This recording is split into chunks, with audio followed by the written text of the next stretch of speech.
আগ্রাসন। আমি বলবো ভারতীয় আগ্রাসন কেন আমরা করতেছি? আমরা দেখতে পাচ্ছি 16 বছর ভারত আমাদের উপর শুধু জুলুম আর নিপীড়ন চালিয়েছে, শুধু আমাদের কাছ থেকে নিয়েছে, দেয় নাই কিছু। আপনারা দেখেন সীমান্ত আগ্রাসন, দেখেন একটু তাকাইয়া, এরপর দেখেন পানি আগ্রাসন, বাণিজ্য আগ্রাসন, যেদিকে তাকাবো সেদিকে তারা আমাদের সাথে শুধু আমাদের সাথে মানে ভারতাবাদ ছাড়া কিছুই করে নাই।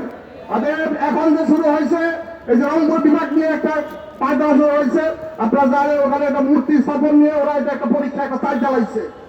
আমি ওদেরকে বলতে চাই, মুসলমানদের ইতিহাস আপনি জানেন না, পূর্বে ইতিহাস দেখেন সেই আমাদের গৌরবন্দের তাজ কিভাবে ভাঙছে। আমাদের রহমতুল্লাহ এক আজানের শব্দ দিয়ে ভাঙি, অস্ত্র লাগে না। আমরা সেই তাকে উত্তর শুনে কোন অস্ত্র লাগবে না, তোমরা সীমান্তে অস্ত্র বানাও, কোনো সমস্যা নাই। তোমরা মনে করছো আমরা দুর্বল, কিন্তু আমরা আল্লাহ রাসূলের সৈনিক, আমরা দুর্বল নয়। আমরা আমাদের লড়াই দিয়ে তোমাদের দেশ ভালো করে নিতে পারি ইনশাআল্লাহ। আর আমি তোমার সম্পর্কে বলতে চাই, এই সরকার তার বাধা শুরু করছে। এই সরকার যারা এই সরকার জীবনে ক্ষমতা আসতে পারতো না, এই বাচ্চাদের, এই আমাদের স্কুলের ছাত্র, মাদ্রাসার ছাত্র, ইউনিভার্সিটির ছাত্রদের রক্তের উপরে, এরপরে আমাদের জনগণের রক্তের উপরে দাঁড়িয়ে এই জুলাই সনদ তৈরি হয়েছে। আমাদের টাকায় জুলাই সনদ করে ভোট হয়েছে।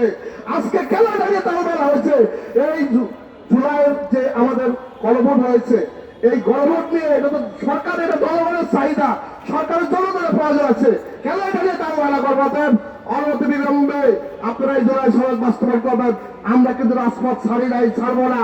যতদিন পর্যন্ত আমাদের আশা আকাঙ্ক্ষায় দেশে হবে ততদিন পর্যন্ত রাজপথ থাকবো ইনশাল্লাহ।